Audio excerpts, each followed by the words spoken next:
Good morning, everybody. Welcome to Wise Tech for Wise Money. I'm Gary Wayne, founder of A1 Solutions.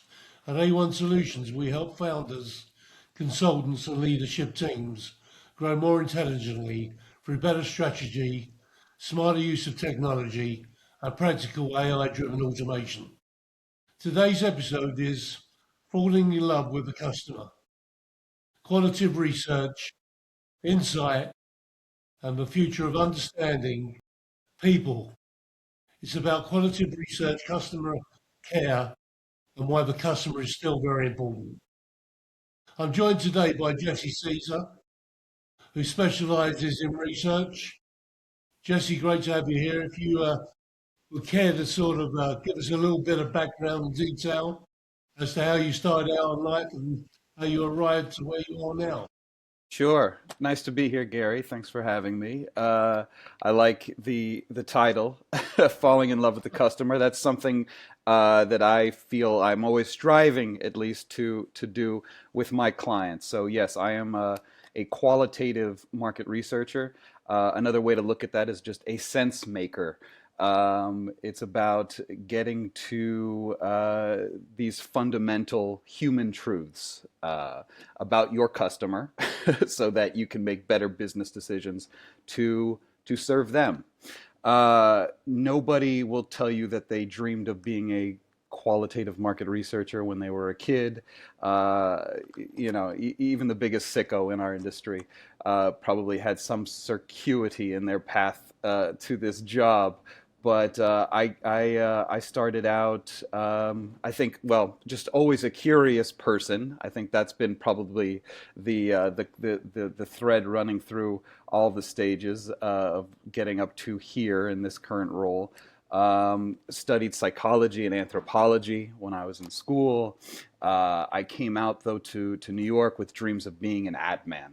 I was going Right. to be a creative, and You along the must have way, watched Mad Men. it was well before that. I thank you for thinking me so young. Um, but I love to draw. I love to write. I am also a creative person.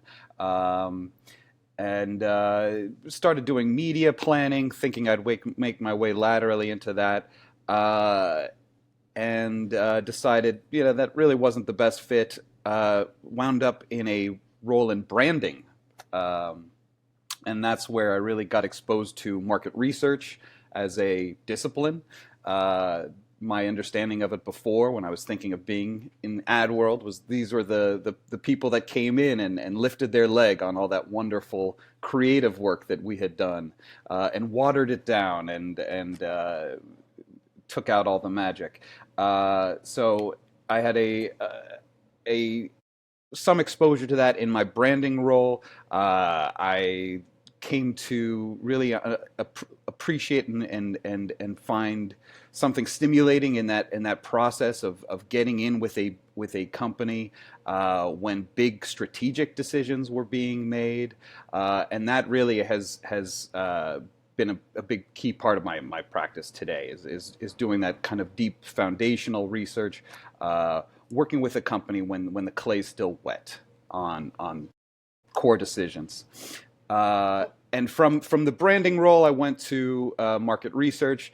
What really got me my first gig was the fact that I was running a comedy show at the time. My boss, Andy Greenfield, said, "Look, we can teach you how to ask questions the right way, how to think about putting a study together. There's some fundamentals we can educate you, but what we can't do is help you to run a room, to keep the energy up." Uh, by doing this, that was sort of my ticket in. And I'd learned from some of the best moderators in the game, really shadowing them, and worked at a couple shops after that. Hung out my own shingle about 10 years ago, Jesse Caesar Consulting.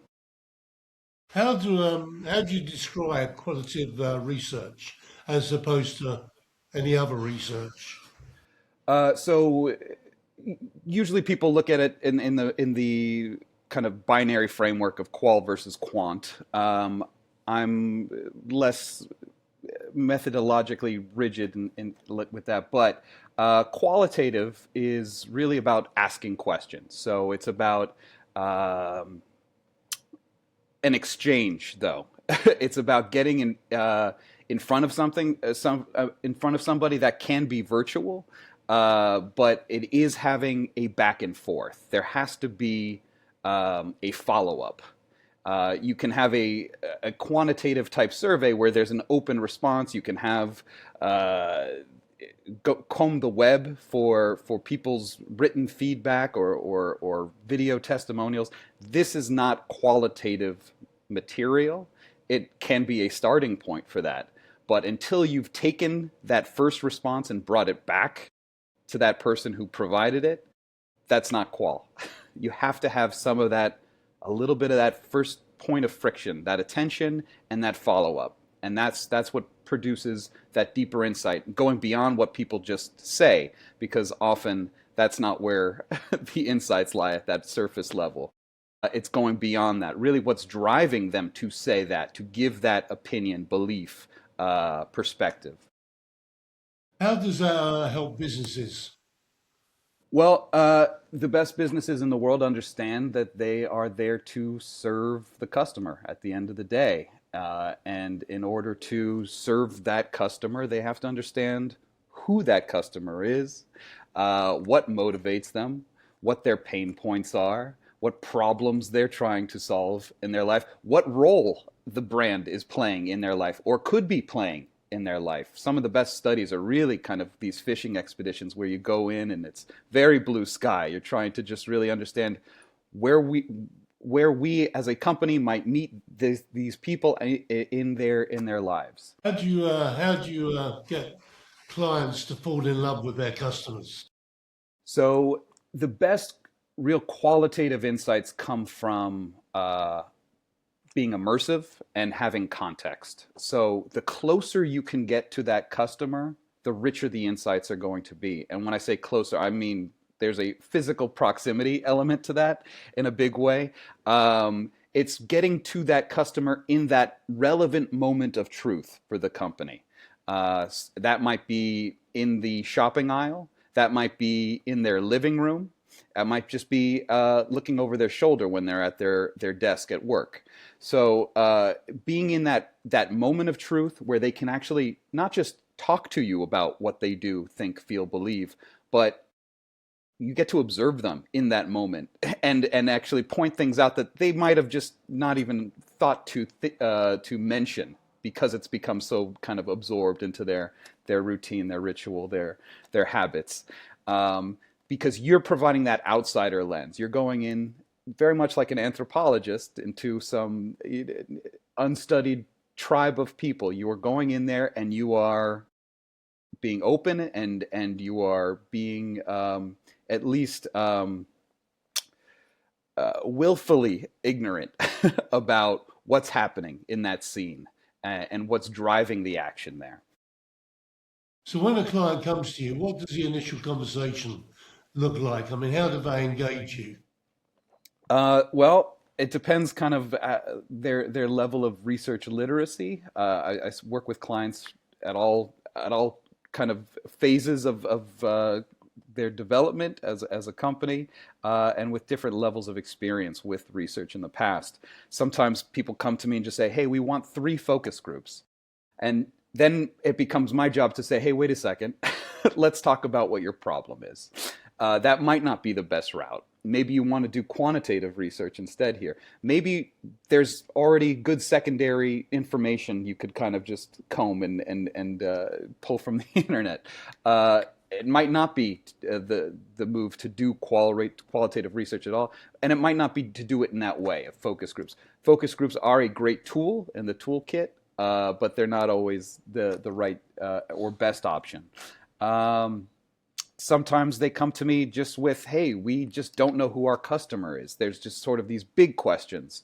Um, and then it could be very tactical. We've got this new product. We've got some messaging ideas that we want to test. We want to see if there's some kind of messaging hierarchy. There's some better option to go with. So it really runs the gamut. uh, the direct client relationships that I have tend to come from insights department folks or maybe CMO level folks. Um, and yeah, it really varies. So it's So, part of what I love about the work too, by the way, Gary, is that yeah, ability sure. to sort of kind of respond to all these different types of business problems and all these different types of businesses in all different types of sectors. It really I think brings value to my individual clients at the end of the day. The fact that I am a generalist who can kind of dance in all these different party settings. So, can you sort of give me an example of how your process would work and what the end result would be, or you hope to be? So I think my job as a moderator and kicks in really with that first point of contact with the client and moderating with them and really trying to get to the bottom of what their problem is, how the solution is going to serve them and the company long term. So, all right, what if this project is a success? What's that going to mean for you at the end of the day? How are you going to use this information, these insights? Um, and then I go and I craft the methodology. What's the right way to tackle this problem, uh, given the objectives, but also given our parameters? What kind of budget are we working with? When do we need to get these insights by? Um, then I will put together a screener, and the screener document is just a basically a script that I will hand off to a recruiter to make sure that we are bringing the right people into that conversation that we're going to be doing research with. I develop a discussion guide. This is also a script. I don't use it as a script. You gotta, but it makes it's a document that of a list of questions essentially, and thinking about the flow and the right type of questions. But I riff off of that. I go off script depending on what happens. But it makes sure that I'm being diligent about covering the questions that we need to cover in the course of that research. Um, I will then moderate those interviews, however they may be designed methodologically. That could be a focus group setting, it could be a one-on-one, it could be internet interview like the interview you're hosting with me right now. It could be an online discussion that's just asynchronous with 40 different people signing on at different times across a week. So it look a lot of different ways, but asking my questions, getting those follow-up questions in, and throughout the process, as much as possible, I'd like to bring my clients along. So they're signing off certainly on all those deliverables up to that point, but also observing the research. So you asked earlier about how I make them fall in love. Bringing them along and bringing them on that field trip to get closer to the customer. And when they really get a sense of like who they are, what their life is, that real color and that sense of what they're about, I think they come away with that sense of uh, not just who they are, but being able to anticipate their needs going forward. So those little kind of tactical questions that come up later, when you put that time and investment up front into good research, especially good qualitative research, it really mitigates the need to keep asking those little questions that come up down the road. You already know intuitively because you know that person. You know how it should go. You know what that decision needs to be. So after moderating, and throughout moderating, we're debriefing. We're having conversations. We're saying, "Oh, that's interesting. That's surprising." So we're talking in a back room or virtual back room throughout the process. After interviews conclude, I will put usually a quick kind of top line together for just a quick list of key takeaways they can bring and start socializing back home with the rest of their team. And then there's a larger report. Usually this looks like a PowerPoint for anywhere from 20 to 50 plus slides, where I have an executive summary. This is, if you read nothing else, these are the key takeaways you must know from what we've learned. And then always, always, always implications and recommendations. Based on these key findings, this is what comes next for you and your business. If that doesn't have a so what, the research is incomplete. It needs to be consultative and really help them to for their decision making coming out of that. And then the detailed findings are just a going much deeper level of stuff, and you have visuals, sometimes video layered into that. But it really depends on the client's needs, on what's really going to be helpful, most helpful for them to socialize the insights going forward. So maybe it's having just a handout that they can have at everybody's desk. Maybe it's me coming in doing a puppet show. It doesn't matter, as long as it helps to get those ideas across and really help everybody begin the process of collaborating on what comes next. How long do these projects last? Typical lifetime's about 6 weeks. Rule of thumb, you've got about 2 weeks to do the recruit. You're in field rarely more than a week or two, and then you want at least a couple weeks for report writing.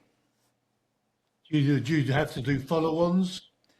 For interviews or with the client. Well, for the actual client and the work. So something for me, my own company, I always include is a follow up session where I can kind of help be that advocate for the consumer voice if they're at that next inflection point and need a bit of a refresher.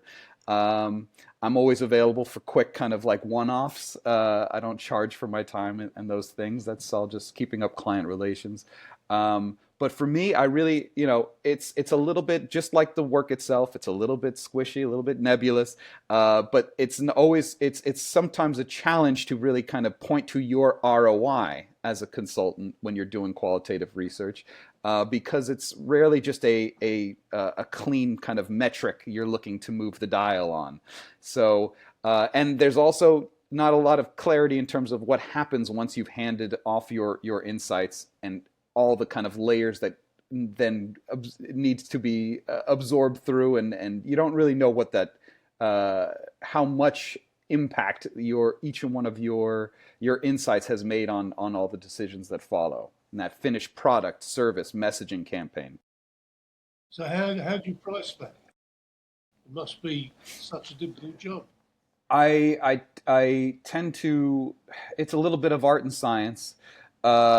There's you want to charge for your time, but I don't believe in kind of hourly rate, because I'm doing different things over the course of that project lifetime. Some of it is a lot more intensive. I think moderating is a lot more intensive than just sitting back and reflecting on what I heard later on. So it's a bit of time, understanding how much time goes into it, but it's also the effort. And sometimes it's that client relationship. I might want to discount my time for a client that I think is doing good work and making a positive social impact. I might discount my time for a client that is doing something that I think is cool. That's going to allow me to do some field work that's just going to be more stimulating for me. So there's definitely a premium for drier research that I will charge. Do you get a lot of repeat business? I depend heavily on repeat business. So I think what's critical there is being a good partner to my clients, a good a trusted advisor, and you do that I think by bringing honesty to every encounter. Sometimes these are uncomfortable truths that get revealed through research. So being able to navigate that, being a truth teller, but also being a good ambassador and a good friend to them, but not wavering on what it is that you're hearing in the research. But really, always, I think, going back to that first conversation you have with the client, it's understanding their needs too. So sometimes they need help staying on track in terms of these are our objectives. You're really got to own that too. It's if this is what we're trying to get out, and these are our priorities. We've got to stick to this course, right? We've got to make sure we're not starting to then take on a bunch of other questions, because once you start asking too many questions, you can only go an inch deep. So are we really trying to go deep on this one topic? If so, let's stay focused here. How do you balance confidentiality with the desire to talk about patterns and themes you're seeing across industries? So I really have to be careful with that. I have to keep things at a very high level, very meta, in terms of kind of overall themes that I see in field work. I can't talk about even probably sector specific insights. Um, there's some topics I can light on. You certainly like AI because it just comes up in all different types of groups, whether you're doing like CPG or auto or financial. It that's just a topic. So some of these like very hot button topical things I can weigh in on with some thought leadership. Certain things about our humanity. I feel like I have a unique point of view on just from all this research I've done in the past, and I've recently launched a Substack to explore these ideas of what makes us uniquely human when it comes to things like connection, conversation, and collaboration. And I think there are, especially in the context of AI, which I think has become very clarifying for me, real advantages that we can tap into. And I think some muscles that have probably atrophied over time that will really future proof us as professional class making our way in the No, world. I'd agree with that. Yeah, you talked about humanity. What have you learned over the years about how humans actually make decisions versus how businesses think they do? Yeah, it's there's. I think you're probably getting at the fallacy that we are rational creatures. Uh, yeah, we make decisions emotionally and then rationalize them after the fact. So that's another reason why you can't just take what somebody is telling you about or their first response as the real truth of the matter. Um, I think people are really motivated on an emotional level more than anything. There's obviously things that are more kind of practical, transactional, but even then, whenever there's more than one choice in the marketplace, that's where there's room for brand to come in and that relationship at a higher level to start operating. So then it becomes very squishy. Then you're getting into that relational intelligence, and you really have to get to know people, spend a little extra time. It takes a little bit longer, but when you invest in that time to really explore and go deep, you come away with really just a confidence and a way to mitigate your risk in your decision making going forward that you can't get otherwise. You're really like a psychologist. So it's not unlike psychology in that except that I come in with an agenda not to uh, help them so much as to help the client. But I do see myself as kind of being a broker in a net positive for both parties in that interaction. But it is very much a listening. A lot of people don't have the luxury of therapy, and sometimes the biggest problem I have is concluding interviews and getting people to move along with their day because you don't get that kind of active listening elsewhere in your life. Unless you've got a therapist, unless you've got a good local bartender, no one's really going to sit and let you talk. And another thing that I do is not just listen to them talk, but I always in my setups give them that engage them and give them a sense of real autonomy. The things you are saying here are actually going to make a big difference. So to empower somebody to speak their truth, I think is a real gift, and I do get a lot out of that in every interaction I have. After the decades of moderating conversations and research, what patterns do you keep seeing in human behaviour that are repetitive? Um, that we well, I mean, you've got an insight when you've identified a sort of a core friction. There's that gap between what somebody says they are and how they actually are. There's that gap of what they want and what they actually get, etc. So you see a lot of contradiction. You see a ton of tension, and I think the way to really explore those tensions effectively is to bring your own sort of what I think I mentioned before, benevolent friction into that interaction. So as long as you've established that empowerment, that sense of trust, that conviviality, also being playful with somebody gives you a lot of leeway as a moderator to push back on folks and be like, well, sitting here in your living room. You tell me you prize your neatness, but uh, help me explain what's going on in this room right now because it looks like a tornado just went through it. Uh, right? So being able to really kind of lean into these little frictions that we all have in our life, and these contradictions that come up as a result. Um, I think that can really kind of pull back those layers, those outer layers, and expose those underlying human truths. And I do see a lot of more. There's a whole lot more commonality than there is difference. Yes, there's sometimes need for segmentation and looking at different groups by demographic, psychographic, etc. But at the end of the day, we are all the same. We all do respond similarly. There's reasons I do my conduct my research in certain ways, ask questions in certain ways, is because as human beings we respond different. It's the same way to the same kinds of prompts and kind of contextual cues. Do you think people are generally open-minded or and willing to adapt or and learn, or do you think most I think we're all are capable. I think we're all capable. I think we're all out of practice, all of us, including myself included.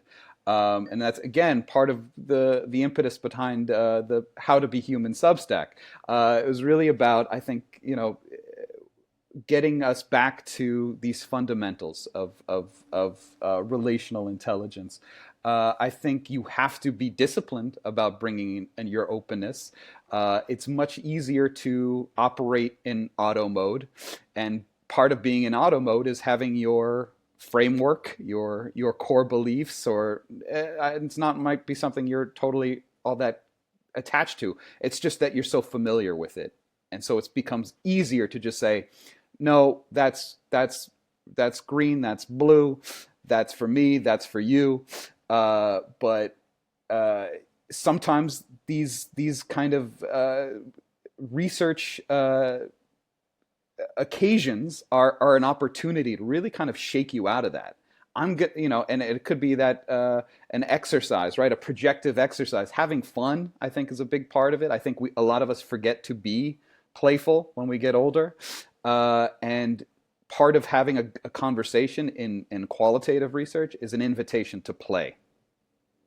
right? So Okay. I think you get them out, shake them a little bit out of that typical mode, and you can really just you can find that way in. You're not necessarily going to make them an open person in a qualitative interview, but you'll find ways in for that person. To do your job, you got to be pretty upbeat, pretty bright and cheery most of the time. Um, I it's think quite you have to keep the energy moving forward. Sometimes that's not being upbeat, but I think always, though, it's being present. So right. you might be talking to people who are dealing with something really intense. Sometimes the tears flow when you are actively listening, and a topic that isn't necessarily something you would think would be a place that would happen, but it could trigger something that is something that that person's holding on to and needs to release. I'm not going to start being cheery, and I think that's a problem with some of the Yeah, AI technology I we have suppose I today. didn't mean cheery. I meant, well, open, very forward talking, bright, you Yes. know, It's sort of operationalized empathy, right? So yeah. you're just kind of not necessarily mirroring. I wouldn't go that far, but you are being responsive. And I think as long as you are being honest in your response to that person because you're being present, they'll see you as being authentic and somebody they're going to keep opening up too, because you're paying attention to them and you're being an active attention giver. They're going to keep trusting you to keep opening up and go deeper and deeper with. Yeah, I think that's very good. Tell me about businesses in generally. Are they genuinely getting better at listening to their customers? Uh, there's always, I think, people that do get it and understand that their survival is dependent on that understanding. Others that move forward with unearned confidence that they get it already, or having done research in the past, they can keep applying that knowledge going forward, even as the rules of the game change around. And even within a single organization, you might have different philosophies and approaches to that value of kind of consumer centricity. So hard to say. Overall, I think right now less so. I think one of the things, unfortunately, that tends to go when markets are unsteady is the marketing budget that feels like something a lot of companies can cut ties with first, and where they're looking to cinch their belts. And the first thing within the marketing budget that tends to go is research. So See, it I'm a doesn't bit of a make sense to bellwether me. for macroeconomic trends. That's never made sense to me because when markets get tough and volatile, you need these services more than you do when things are good. Absolutely.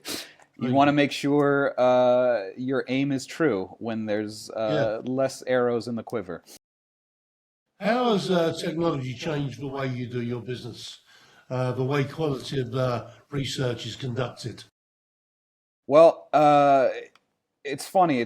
Every time there's a big kind of disruptive technology, the industry tends to kind of rush towards it, and you see a lot of thousands of products and services getting built on top of that research, that technology, and then it's the technology take is in the lead, right? And it's emphasis on that technology first, and we forget we lose the thread. It's like it's never about the technology. It's just about the best way of getting to the insights. And we start selling uh, the, the the brownie mix instructions instead of just talking about the brownie. So this happened, years ago with social media. That was going to be the place for brands to play. It was going to be revolutionize the way we get insights. Absolutely, it's been an important source, but it hasn't changed the fundamentals. And I think the same thing goes for AI, a very different kind of technology than we've encountered before. And there's absolutely going to be a role for AI in terms of bringing efficiencies and certain types of, I think, research that you have. I think those more tactical questions that come up, where it's really just about validating, whereas before you would launch a quantitative survey and maybe have some open endeds. Now there's an opportunity to have an AI moderator basically ask those follow ups, so you do get something that I would qualify as more qualitative, because there's that interaction happening. I don't think it's a human to human interaction. It's not the same thing, and it never will be. But that is a more efficient and probably more comprehensive way to get at truths than we are currently getting at them today, or had up until recently been trying to get those kinds of answers for ourselves.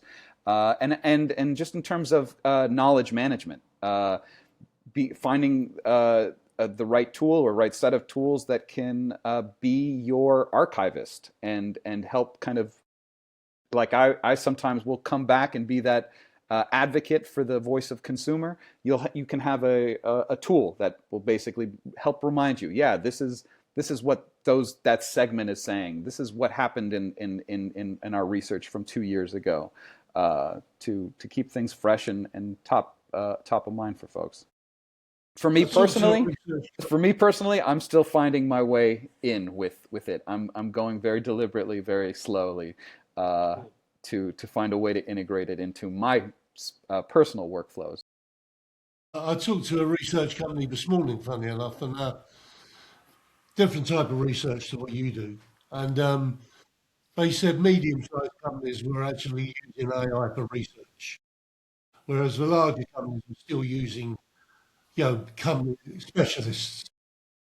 But when I look at what you do, I can't see how AI could ever do what you do because AI is not going to understand human nature in the way that you do.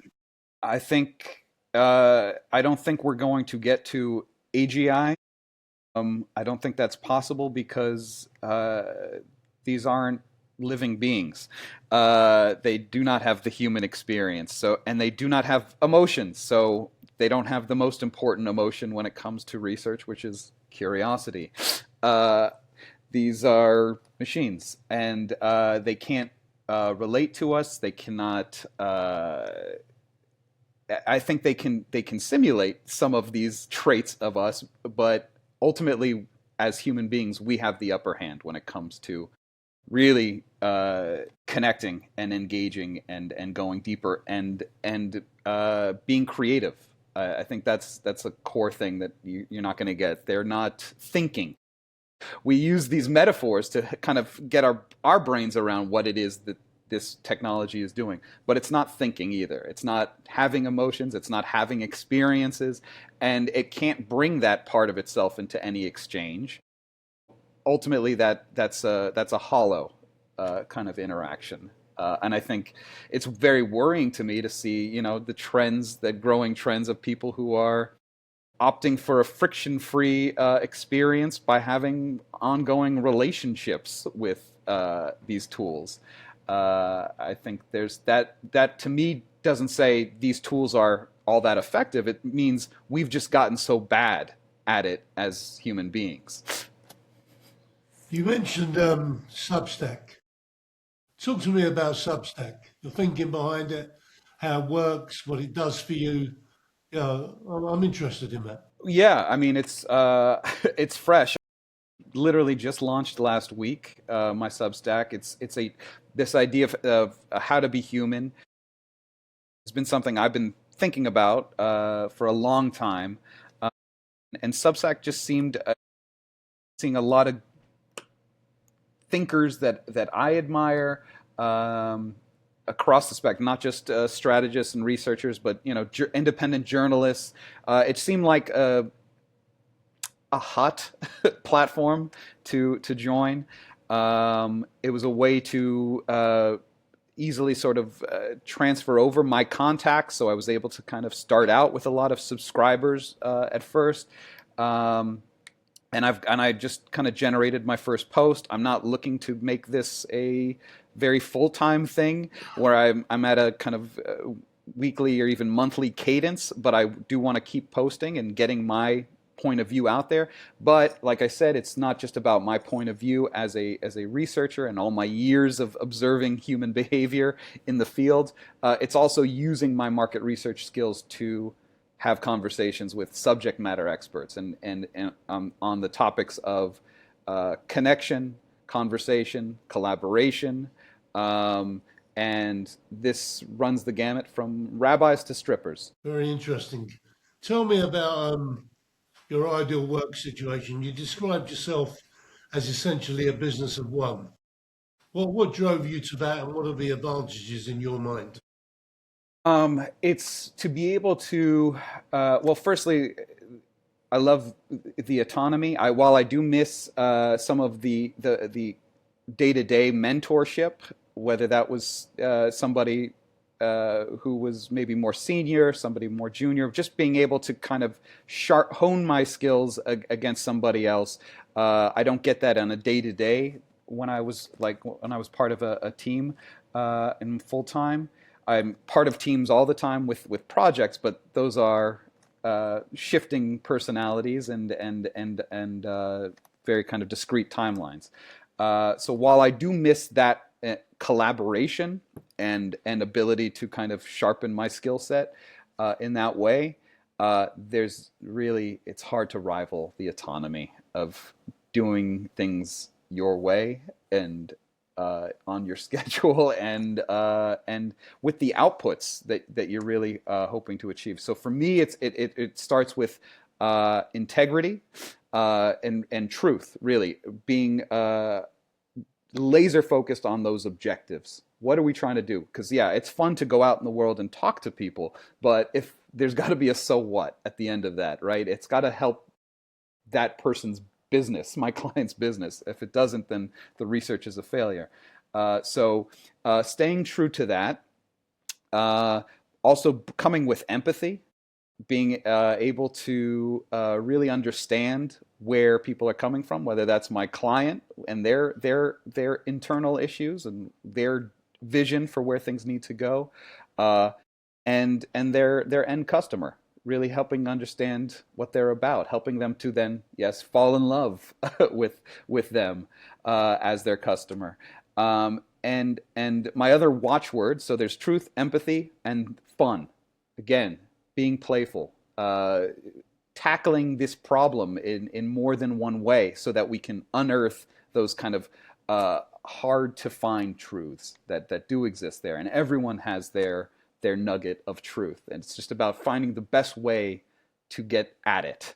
And yeah, sometimes and often that's through kind of a playful, creative approach and getting them out of that automatic mode of thinking. How do you come about your clients generally?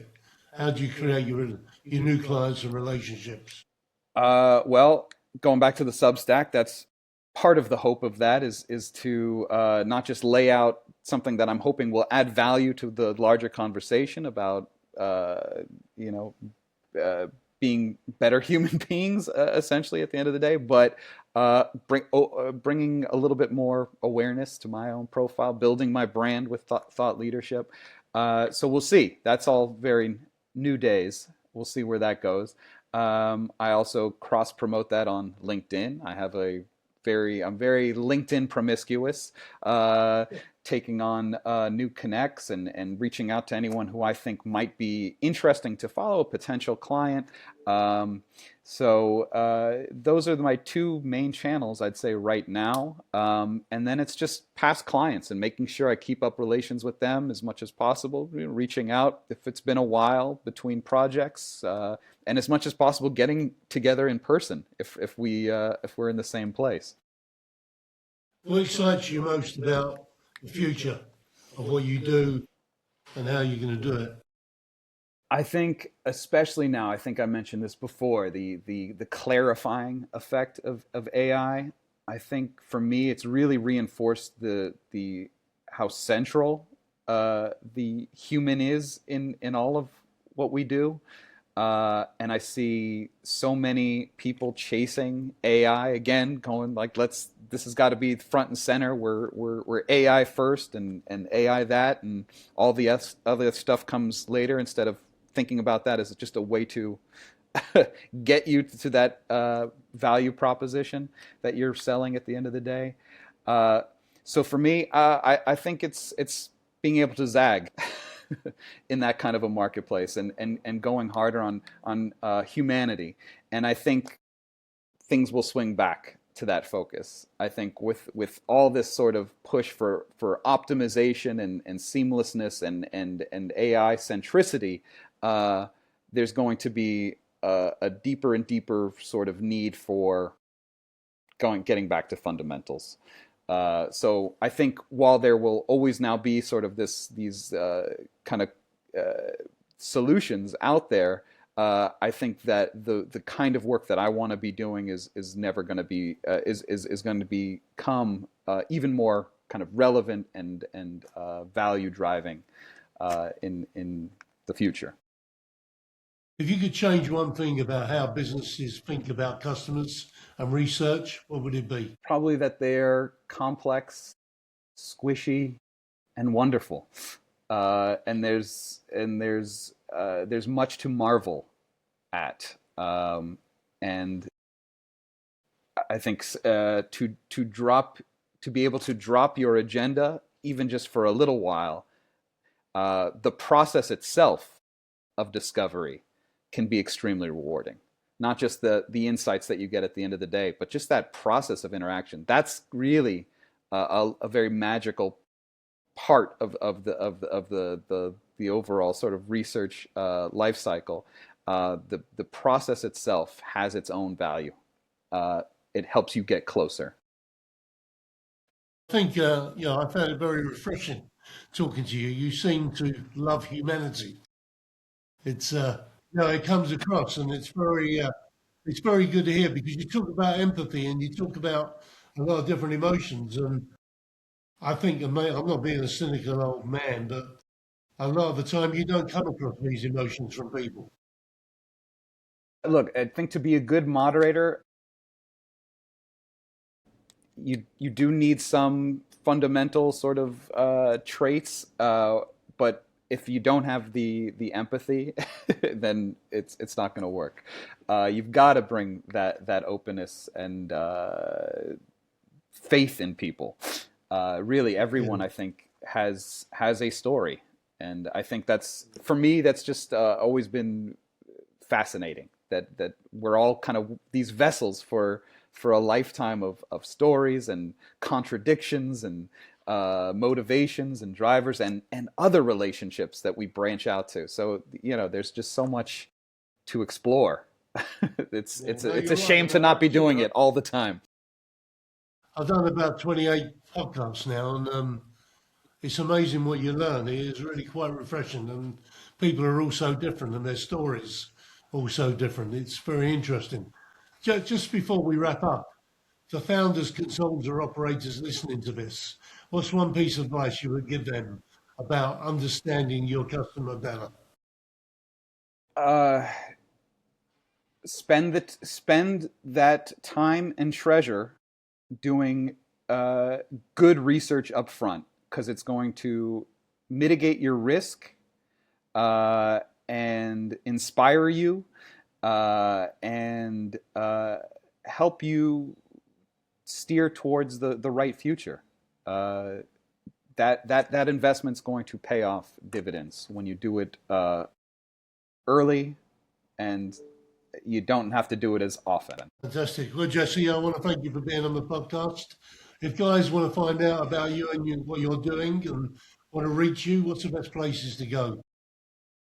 Good backstop is my website. If you want more information on me, at jessecaesarconsulting.com. You can go check out my Substack and subscribe and join the conversation, I hope, at How to Be Human.